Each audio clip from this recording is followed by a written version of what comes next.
जय गुरु जी संगत जी। सत्संग प्लेटफॉर्म में आप सभी गुरु परिवार का हार्दिक स्वागत है। शुक्राना गुरु जी महाराज का कि उन्होंने ये सेवा मुझे दी कि मैं आप सभी गुरु परिवार के समीप आकर गुरु जी के कल्याण महिमा अनुभव का वर्णन कर पा रही हूँ। अनंतम अनंतम शुक्राना मेरे गुरु जी महाराज का। संगत जी, आज का जो सत्संग मैं आप सभी के साथ शेयर करने जा रही हूँ वह एक अंकल जी का सत्संग है और जिनका नाम है भाटिया अंकल जी। ये पुरानी संगत है गुरु जी की। ये सत्संग हमें मेल के माध्यम से प्राप्त हुआ है। बहुत ही प्यारा सत्संग है, ब्लेसिंगफुल सत्संग है। सभी गुरु परिवार से मैं हाथ जोड़कर विनती करती हूँ कि सत्संग को अंत तक सुने और उन्हें ध्यान से सुनिए। पूरा सत्संग सुनने से ही गुरु जी जो हैं वो हमें ब्लेसिंग्स देते हैं। सत्संग का मतलब है सत्य का संग, और सत्संग हमें तभी प्राप्त होता है जब गुरु की कृपा होती है। जाने अनजाने में हम बार बार ये गलती करते हैं कि सत्संग को अनदेखा कर देते हैं। लेकिन संगत जी, ये मत भूलिए कि सत्संग के माध्यम से ही हमें गुरु जी की ब्लेसिंग्स प्राप्त होती हैं, क्योंकि जिस समय हम सत्संग करते हैं, सुनते हैं, उस समय दोनों ही समय गुरु जी महाराज साक्षात विराजमान होते हैं। और कौन सी दृष्टि, कौन सी कृपा उस समय गुरु जी महाराज हम पर करते हैं, ये गुरु जी ही जाने, हमें नहीं पता। साथ में संगत जी, इसीलिए सत्संग को अनदेखा नहीं करना है, ध्यान से सुनना है, पूरा सुनना है। संगत जी, जैसे कि हम ईश्वर को देख नहीं सकते, सिर्फ महसूस कर सकते हैं, उसी प्रकार से हम गुरु जी की ब्लेसिंग्स को महसूस कर सकते हैं, देख नहीं सकते। हमें नहीं पता कि सत्संग के माध्यम से गुरु जी हमारा कौन सा कष्ट काट रहे हैं, कौन से दुखों से हमें दूर कर रहे हैं, और कौन से रोगों से हमें छुटकारा दिलवा रहे हैं। और संगत जी, हम जाने अनजाने में सबसे बड़ी मिस्टेक ये करते हैं कि सत्संग को बेकार समझकर या बोरिंग समझकर अनदेखा करते हैं। यहाँ हम अपनी ब्लेसिंग्स को रोक रहे होते हैं। इसलिए संगत जी, शायद हम अपने दुखों से बाहर नहीं निकल पाते। इसलिए संगत जी, मेरी आपसे प्रार्थना है कि आप सत्संग को पूरा अंत तक सुने और इसे लाइक और शेयर भी जरूर कीजिएगा। और अगर आप भी अपना सत्संग शेयर करना चाहते हैं तो हमें डिस्क्रिप्शन में दिए गए व्हाट्सएप नंबर पर आप अपना सत्संग हमें सेंड कर सकते हैं। हम आपके सत्संग को संगत में शेयर करेंगे। तो चलिए सुनते हैं अंकल जी का सत्संग। जय गुरु जी। गुरु के सत्संग, गुरु जी कहते ਸੀ ਤੁਸੀਂ ਕੰਜਰਾਂ ਨੂੰ गुरु जब तक चमत्कार ना दिखाए ਤੁਸੀਂ ਕੰਜਰਾਂ ਨੂੰ गुरु समझ के आना। मैं अगर चमत्कार नहीं सुने हों या मैंने चमत्कार नहीं देखे होते, जब मेरी आंख की रोशनी गई थी तो मैं गुरु के पास नहीं जाती। अब क्योंकि मेरे जीवन में भी गुरु ने चमत्कार दिखाए, तो आज मैं दूसरों को अपने चमत्कार सुनाता हूँ। उसका पर्पज यही है सुनवाने का कि वो सुनते हैं, वो चमत्कार सुनने के बाद गुरु के पास आते तो सब गुरु की मर्जी से ही हैं और रुकते भी गुरु की मर्जी से। कई लोग जैसे बात करता हूँ कि सत्संग कर रहा हूँ, मैं सत्संग करते करते कहते हैं कि मेरे पतिदेव नहीं आ रहे हैं या मेरा बेटा नहीं आता। बिना गुरु की मर्जी के आप अंदर नहीं आ सकते। Yes, we believe in this theory कि हम बिना गुरु की मर्जी के किसी भी सत्संग में, बड़े मंदिर में या कहीं भी नहीं जा सकते बिना गुरु की मर्जी के। तो जो सत्संग में नहीं आ पा रहा, जो बड़े मंदिर नहीं जा पा रहा, वो भी गुरु की मर्जी से नहीं आ पा रहा,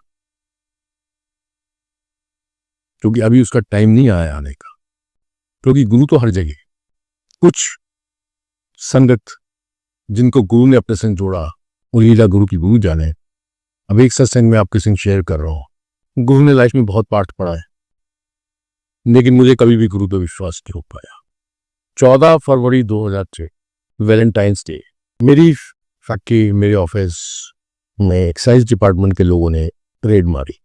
जब रेड पड़ी तो हमारे एक दोस्त थे, उनके बेटे ने एक्साइज सुपरिटेंडेंट को धप्पड़ मारा और दोस्त ने गोली रिवॉल्वर निकाल दी। Now that case got highlighted और उन्होंने मेरे अगेंस्ट एफआईआर लॉन्च कर दी। क्योंकि मेरे दोस्त सुप्रीम कोर्ट के एडवोकेट है, उन्होंने डिपार्टमेंट के अगेंस्ट एफआईआर लॉन्च कर दिया। और क्योंकि इतना बड़ा एपिसोड हो गया कि धप्पड़ मार दिया, रिवॉल्वर दिखा दी, तो देयर वर चांसेस कि अब जो भी डिपार्टमेंट वो रिवेंजफुली करेगा। लॉजिक से सो कि आप किसी से लड़ाई लेंगे तो आपका मोहब्बत तो करेगा नहीं, जो भी आपका बुरा कर सकता है वो बुरा करने की कोशिश करेगी। और जब पूरे डिपार्टमेंट के संग आप में बदतमीजी हो गई बाय डिफॉल्ट, तो अब ये था कि बेटा जो भी तूने कमाया वो सब सड़क पे आ जाए, क्योंकि हर बिजनेसमैन एटलीस्ट उस टाइम क्योंकि कैश में बहुत काम होते थे तो नंबर 1 नंबर 2 सब चलता था। अब जब ये सब हुआ, मैं गुरु के पास जाना शुरू किया था 7 जुलाई 2004 को। 2003 में मैंने गुरु जी का स्वरूप देखा। सारे ईयर्स टाइमिंग्स आप नोट करें। 2003 में मैंने गुरु जी का स्वरूप देखा था। 2004 में मैंने जाना शुरू किया। फिर मैं रिपीट कर रहा हूँ, 2003 में मैंने गुरु जी का स्वरूप देखा था। 2004 में मेरी आंख की रोशनी गई और 2004 में मैं गुरु के पास गया।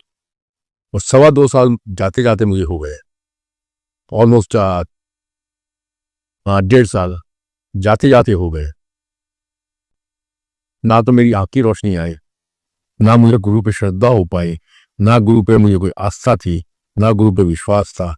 बस एक उम्मीद थी कि शायद क्योंकि इतने लोग इतनी बातें करते हैं तो मेरी आंख गुरु जी ठीक करें।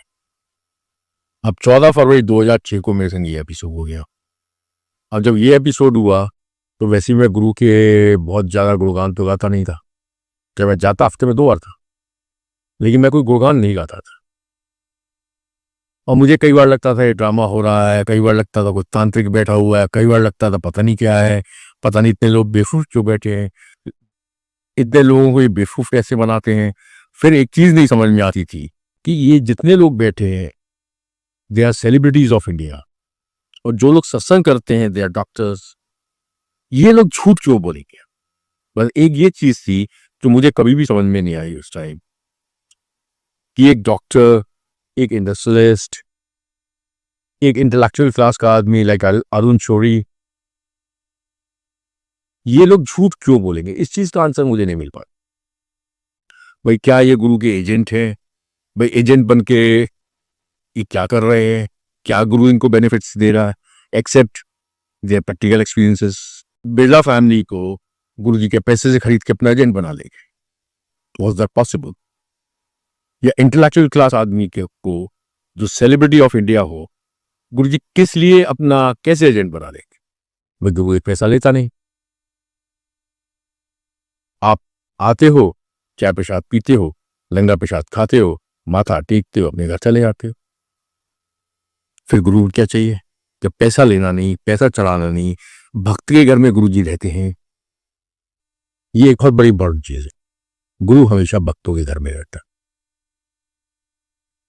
ये हमारे लिए कितनी खुशी की बात है, गुरु जी हमारे साथ हमारे घर में रहते हैं। उसके लिए आपको गुरु ने भटकाया नहीं, कहीं मंदिरों में नहीं भेजा कि जा 10 किलोमीटर की यात्रा कर या 100 किलोमीटर की यात्रा कर। आपके लिए एक स्थल बनाया, बहुत पवित्र स्थल बनाया, बड़ा मंदिर, बस।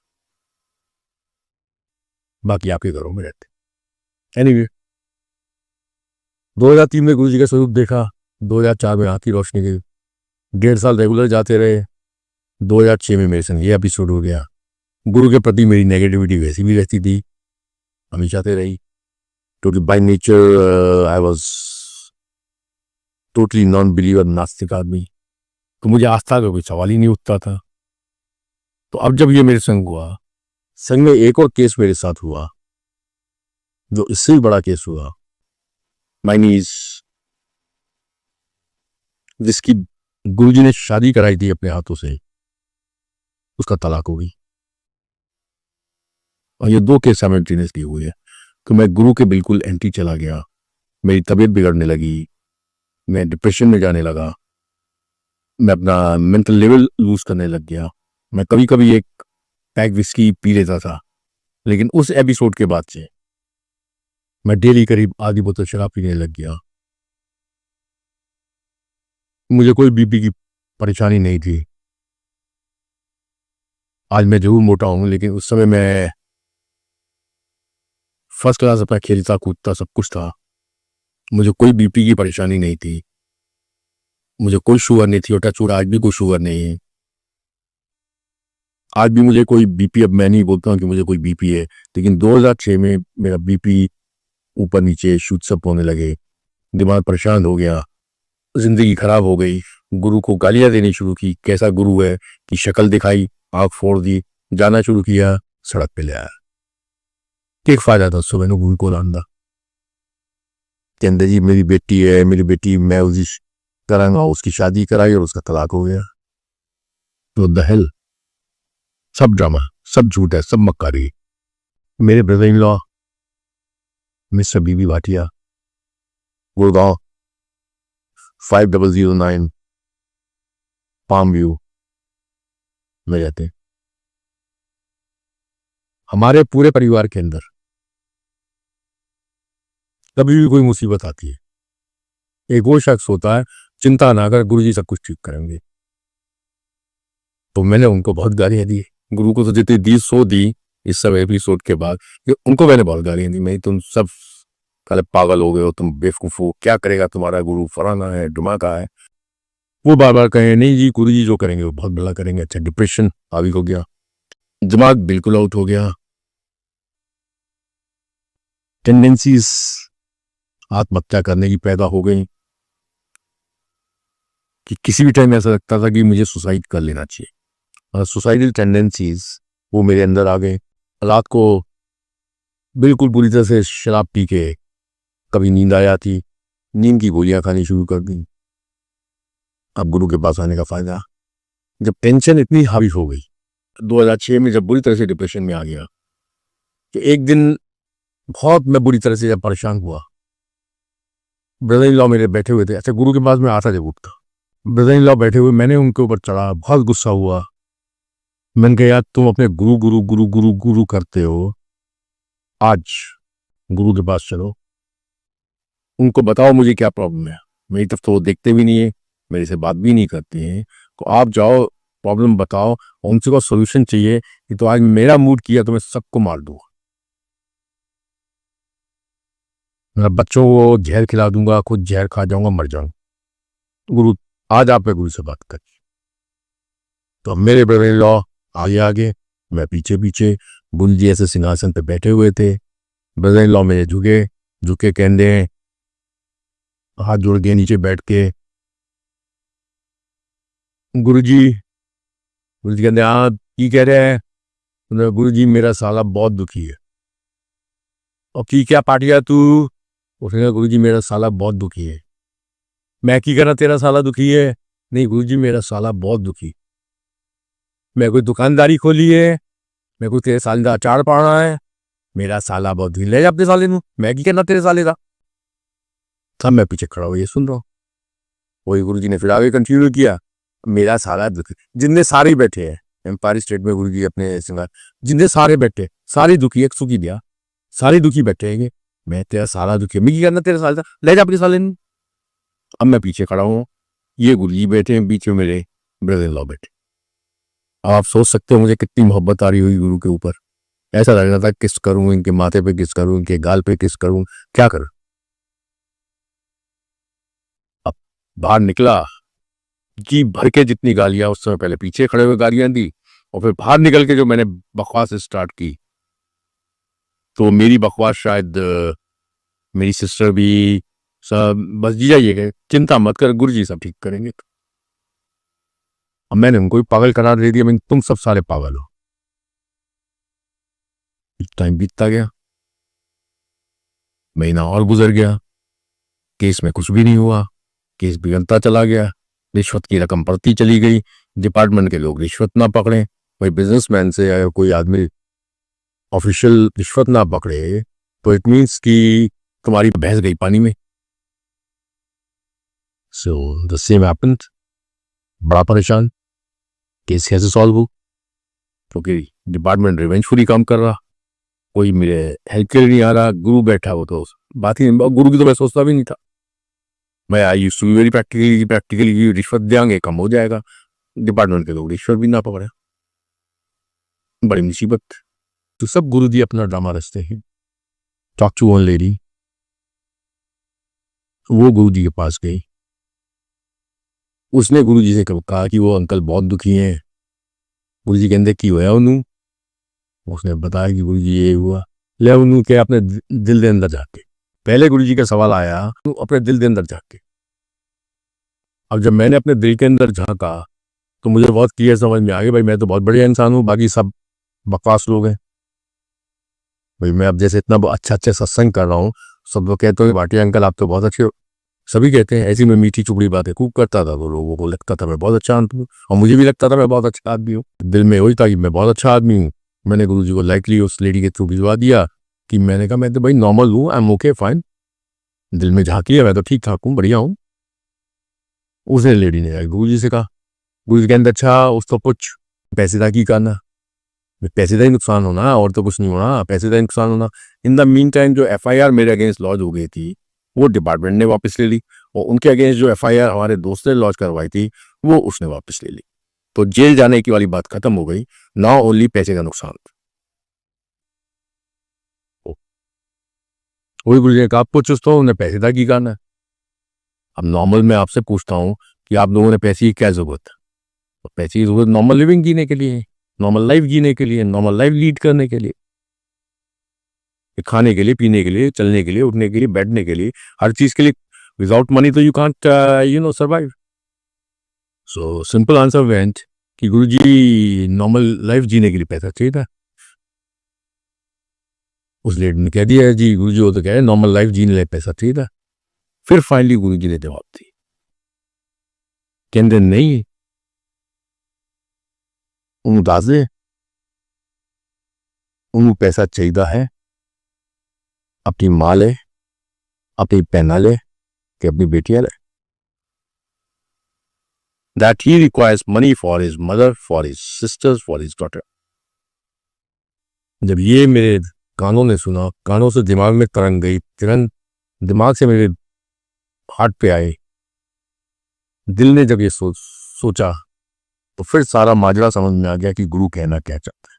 सन 87 I got married, 1988 I was away from my family। माँ को मैंने कभी माँ नहीं समझा। 88 के बाद बहनों से मैं नफरत करता था, बेटियों के लिए मेरे पास टाइम नहीं था, उन पैसे का की करना। नेक्स्ट डे मॉर्निंग आगरा पहुंचा। जिस माँ को 15 साल मैंने राम राम नमस्ते नहीं की थी, उस माँ के मैंने कंधे पे हाथ डाला, कुछ नहीं बोला, सिर्फ अपने मन में सोचा माँ मुझे नहीं पता तेरी गलती या मेरी गलती, आज के बाद से तू मेरी माँ, अगर मेरी कोई गलती है मुझे माफ कर दे। सिर्फ मैं मन ही मन सोच रहा हूं, बोला कुछ नहीं।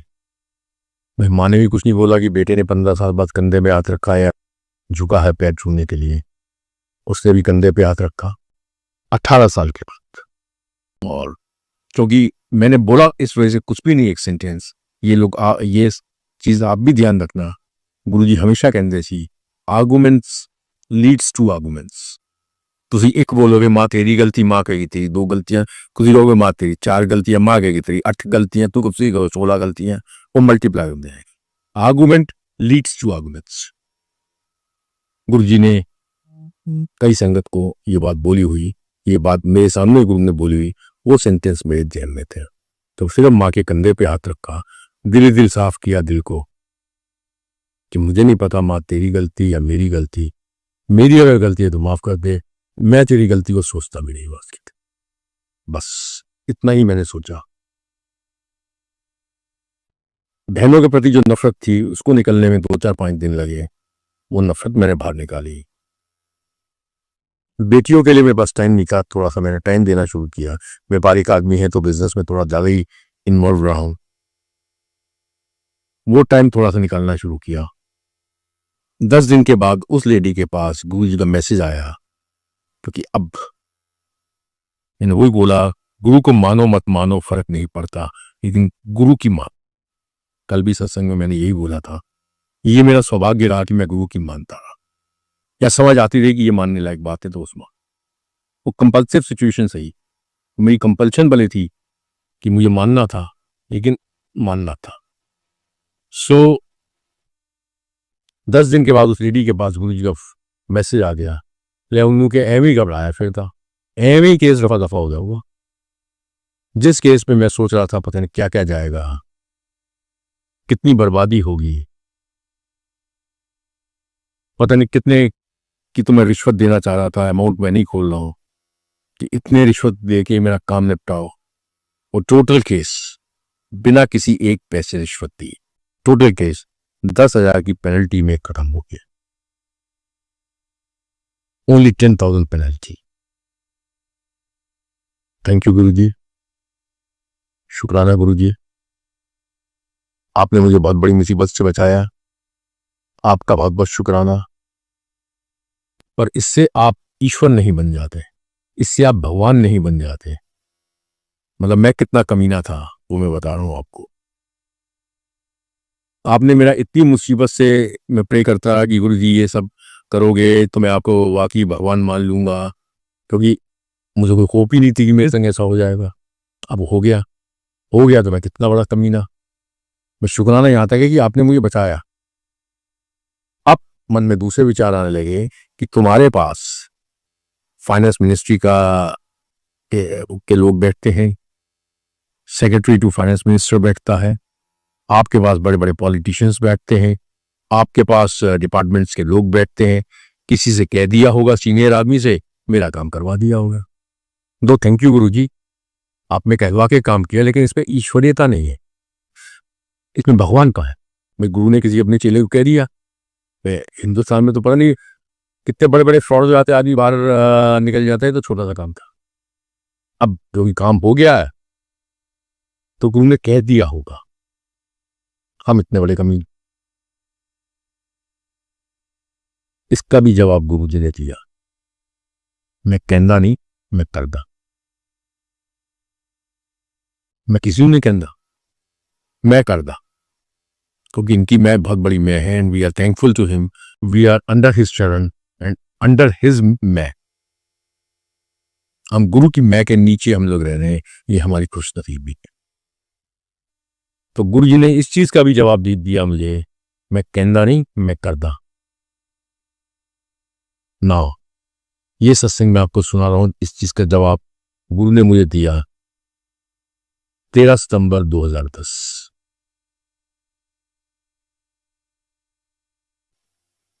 जब गुरु जी अपने शरीर में नहीं थे। 13 सितंबर 2010। 12 सितंबर 2010 को आगरा में गुरु जी का दरबार की ओपनिंग हुई। हमारे एक दोस्त आए, उनके संग प्रॉब्लम ये थी, जो कि मुझे 13 सितंबर 2010 को उन्होंने बताया। उनके बेटे को लंदन जाना था, date of birth on passport and the date of birth on CBSE certificate, they were different. उस समय हम कई पेरेंट्स इन चीजों पे बहुत ज्यादा ध्यान नहीं देते थे। पासपोर्ट कभी बना, वहां कुछ डेट हो गई, ये नॉर्मल गलतियां आज भी होती हैं। आधार कार्ड बनते हैं तो नाम की स्पेलिंग में ये सब गलतियां चलती रहती। उस समय बिल्कुल भी ध्यान नहीं देते थे हम लोग। Date of birth on passport and date of birth on CBSE certificate were different. जिस समय वीजा के लिए, लंदन की वीजा के लिए अप्लाई कर रहे थे, they found this problem in the documents. और अब बिजनेस दोनों ही, तो date of birth on CBSE certificate वो लेजर के थ्रू उन्होंने करेक्ट करा के जो date of birth on passport थी वो उस पर लिखवा दी, उसकी फोटोकॉपी गई। भाई CBSE सर्टिफिकेट की फोटोकॉपी गई along with passport, original passport. जब अंग्रेजों के पास लंदन एम्बेसी में पासपोर्ट और फोटोकॉपी ऑफ CBSE सर्टिफिकेट, जब वो उनके पास पहुंचते हैं, उन्होंने, एम्बेसी के लोगों ने नेट के ऊपर सारी चेकिंग की। ना date of birth on CBSE site was different, जो ओरिजिनली CBSE के सर्टिफिकेट पे थी ना। बहुत बड़ी एक डिस्क्रिपेंसीज इस पूरे केस में अब आ गई। इसका मतलब दिस इज फोर्ज डॉक्यूमेंट। जो सर्टिफिकेट आपने भेजा तो वहां से ऑन रिकॉर्ड इनके पास आया कि since date of birth on your certificate and date of birth on the net is different, so please bring original CBSE certificate. क्योंकि उसमें लेजर से करके डेट चेंज की गई थी, तो अब उनकी हिम्मत नहीं हो रही थी कि ओरिजिनल सर्टिफिकेट वहां लेके जाए, क्योंकि चोर को तो पता मैंने चोरी की हुई है। घबराहट होती है कि लेके जाएंगे, ये तो क्लियर हो है कि अब लंदन का वीजा नहीं मिलेगा, ये भी क्लियर। ये भी उनको लगने लगा कोई रेड स्टैंप ना लग जाए पासपोर्ट के ऊपर। ये कहानी मैं बता रहा हूँ सितंबर 2010 की, जब गुरुजी अपने शरीर में नहीं थे। स्टैंप ना लग जाए, वीजा मिलेगा नहीं, ये गारंटी थी। भाई पासपोर्ट किसी तरह से सही सलामत आ जाए, वो अपने दिमाग में यही सोच रहे थे, और इसी वजह से वो हमारा दोस्त कई दिनों से परेशान था। 12 सितंबर 2010 को गुरुजी ने दरबार में संगत बुलाई, दरबार की ओपनिंग हुई, उस पर वो हमारे दोस्त भी आए। संडे का दिन था। 13 सितंबर की शाम को जब मैं गुरु के दरबार में दोबारा गया, तो मुझे दोस्त मिले, और दोस्त मिले तो मिल के वो मुझे बोलते हैं कि यार भाटिया, ये तुम्हारे गुरुजी तो बड़े चमत्कारी हैं। मैंने कहा क्यों, क्या हुआ? Then he told me this whole story which I have just told you। इस तरह से बेटे का ये था, इस तरह से पासपोर्ट में डेट ऑफ बर्थ अलग थी, सर्टिफिकेट पे अलग थी, वो हमने लेजर से ठीक करा के फोटो कॉपी वहां भेजी थी। हमें तो ये डर था भाई कि पासपोर्ट पे विदाउट रेड स्टैंप आ जाए, लेकिन तुम्हारे को भी तो वाकई चमत्कारी हैं। कह रहे आज सुबह ही मेरे एजेंट ने मुझे फोन किया है कि आपके बेटे को वीजा ग्रांट हो गया। They were just मतलब maximum to maximum। He prayed to Guruji that time on 12th of September 2010 कि मेरा पासपोर्ट मेरे बेटे का बिना किसी रेड स्टैंप के, बिना किसी प्रॉब्लम के मेरे पास वापस आए। वीजा तो वो भूल चुके थे। 10:15 बजे सुबह सुबह उनके एजेंट का फोन आ गया मंडे के दिन कि तुम्हारे बेटे को वीजा ग्रांट हो चुका। अब जब मैंने ये सत्संग सुना उस अंकल का, मेरे रोंगटे खड़े हो गए। फिर समझ में आ गया कि आज तो गुरु शरीर में नहीं है, आज वो किससे कहेगी। London embassy is not Bangladesh embassy, London embassy is not Nepali embassy. जहां इतनी बड़ा कमी डॉक्यूमेंट्स में आ जाए, उसके बाद आपको एंड कमी आने के बाद वो ऑन द रिकॉर्ड आए। एक तो ये ना कमी नहीं नजर, कोई नहीं देख पाया, नजरअंदाज हो गए, but it was on the record. वो कंप्यूटर का जमाना था।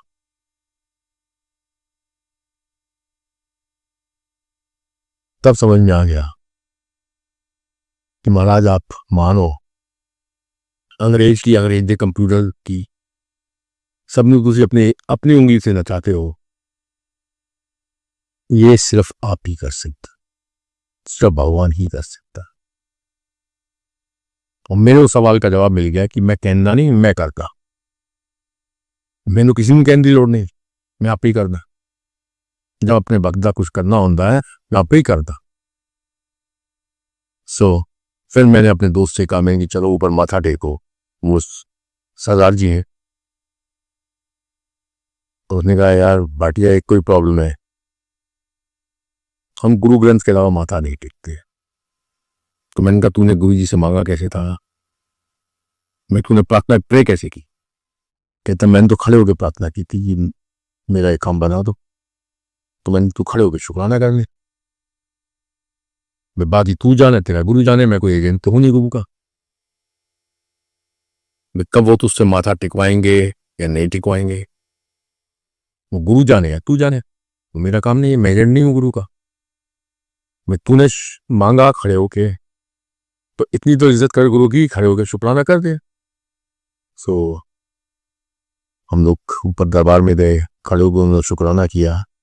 अब पिछले कई सालों से मैं उनको देख रहा हूं कि वो आके माथा भी टेकते। अब वो गुरु जाने, वो भाई साहब हमारे जाने, ये माथा क्यों टिकवाते हैं और माथा क्यों टेकते मुझे नहीं।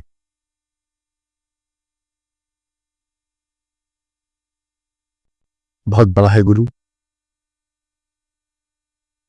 और मैंने एक चीज यहाँ देखी है, जो जो इनसे लड़ाई लड़ता है उसका काम बड़ी जल्दी भी करते हैं, जो नहीं मानता इनको उसका काम भी बहुत जल्दी करता है। जिसको जोड़ना होता है उसको नींबू की तरह भी निचोड़ते हैं।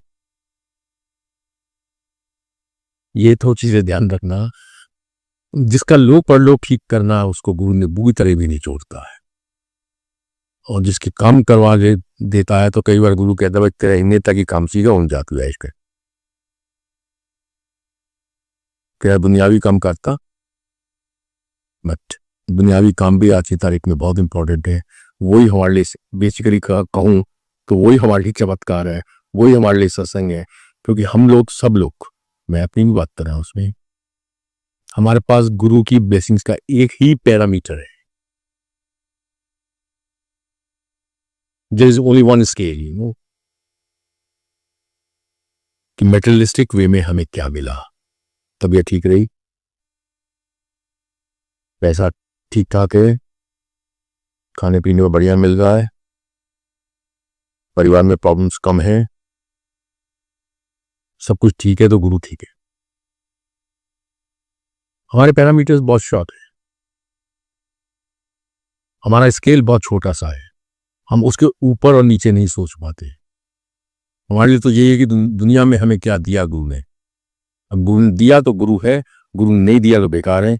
गुरु का पैरामीटर, गुरु का स्केल बहुत बड़ा है, वो अनंत से शुरू होता है, अनंत में जाके खत्म होता है। तो ना हमारे लिए हमने अनंत से क्या करते आ रहे हैं, from the infinity to infinity, what we are doing, what we have done. गुरु जब अपनी शरण में लेता है तो टोटल हमारी इन्फिनिटी टू इन्फिनिटी हमारी डेस्टिनी को चेंज करता है, हमारे कल्याण करता है।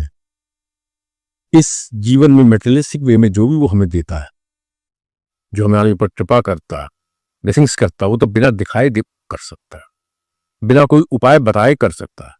लेकिन जब तक वो गुरु तुम्हें कुछ उपाय बताएगा नहीं, तुम कुछ उपाय करोगे नहीं, तुम्हें कैसे पता चलेगा गुरु ने कुछ किया। इस वजह से उपाय कराने की जरूरत नहीं है। गुरु को ये आपको ब्लेसिंग्स दिखाने की जरूरत नहीं है।